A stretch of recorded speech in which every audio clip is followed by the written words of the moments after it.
Everyone's not going to like you, friend, but it's okay.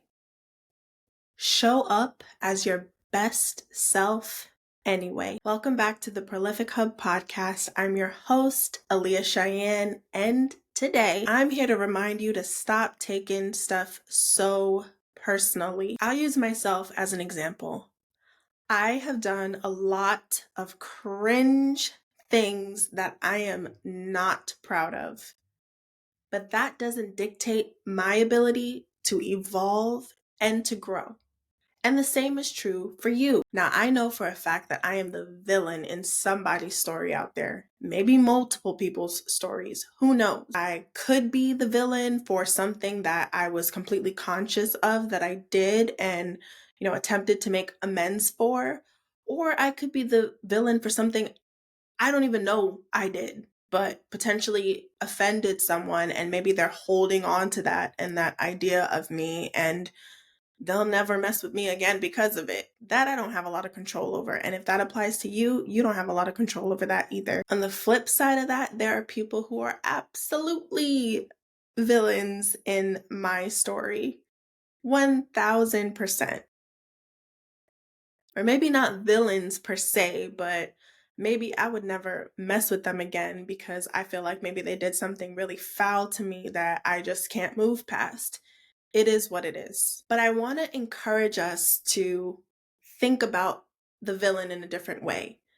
Now, where this is applicable, because this won't apply to every situation known to man, but for situations and instances where it is applicable, I want to encourage us to think about the villain in the way that Vanessa Aldrich shared with us when she was a guest on the podcast in episode 52. In that episode, Vanessa explains to us that the villain is there to catapult us into our hero's journey. The villain is there to be our teacher. So in this instance, in some cases, not all, the villain is there to be our teacher. Oftentimes, the villain is a reflection of what things in us need to evolve. The villain is more often than not a representation of our shadow self that at minimum needs acknowledgement and at maximum needs healing and repair. Regardless, someone's opinion of us should never stop us from striving to be our best selves and to grow and to evolve from the situations that have transpired in the past. A person's memory of us or their definition of us doesn't stop us from becoming better people. Whatever version of you that someone has of you in their mind isn't a total reflection of who you are. It's not the totality of who you are as a person. It's not the lump sum of who you are in the world today, how you operate, how you move, what you've learned, how you've grown, how you've evolved, the experiences that have transformed you. You are allowed to break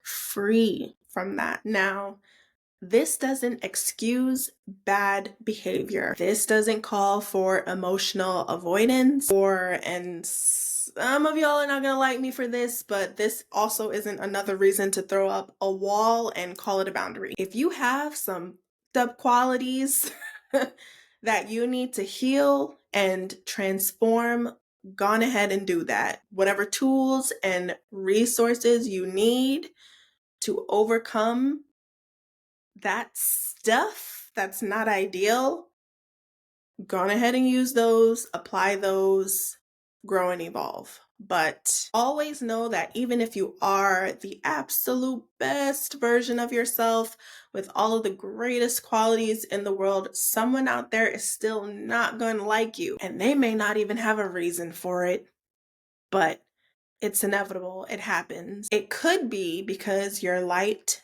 feels threatening. Maybe your light sheds light on the parts of them that need healing. Or it could be because your shadow reminds them of their own. And there's a part of themselves that maybe they've buried that needs healing. So your presence, your interactions, your way of being, existing might be bringing up conscious or unconscious things in them that you might not even understand. Either way, Keep on being your authentic self and the best version of yourself that you are capable of being, no matter what. At the end of the day, we're human beings. We are an evolutionary species. We're destined, hardwired, programmed to grow and evolve as a species. But we can't do that without individuals that are willing to do the work, not just for themselves, but also for our collective. So, no, sadly, everyone isn't going to like you. Your creative work, your business, everyone's not going to like you. But oh well, oh well. That should never stop you from progressing forward. Okay, friend. So how are you showing up as your best self? Let me know in a text to the show. If you're listening to this on Spotify, leave a comment there. Let me know. If you're watching this on YouTube, leave a comment. Let me know. If you're listening to this on your favorite podcast platform, leave a 5-star rating and let me know in a review. If you're not already following the Prolific Hub Pod on your favorite podcast platform, make sure you're doing so. If you already are, thank you. And let me know there. Send me a DM, comment, anything. Let me know how you're showing up as your best self. All right, friend. Thanks for tuning in to another short but sweet episode, and I will catch you on the next one. Thanks for lending me your time, your energy, and your ears, and I am wishing you a great rest of your week. Talk to you soon.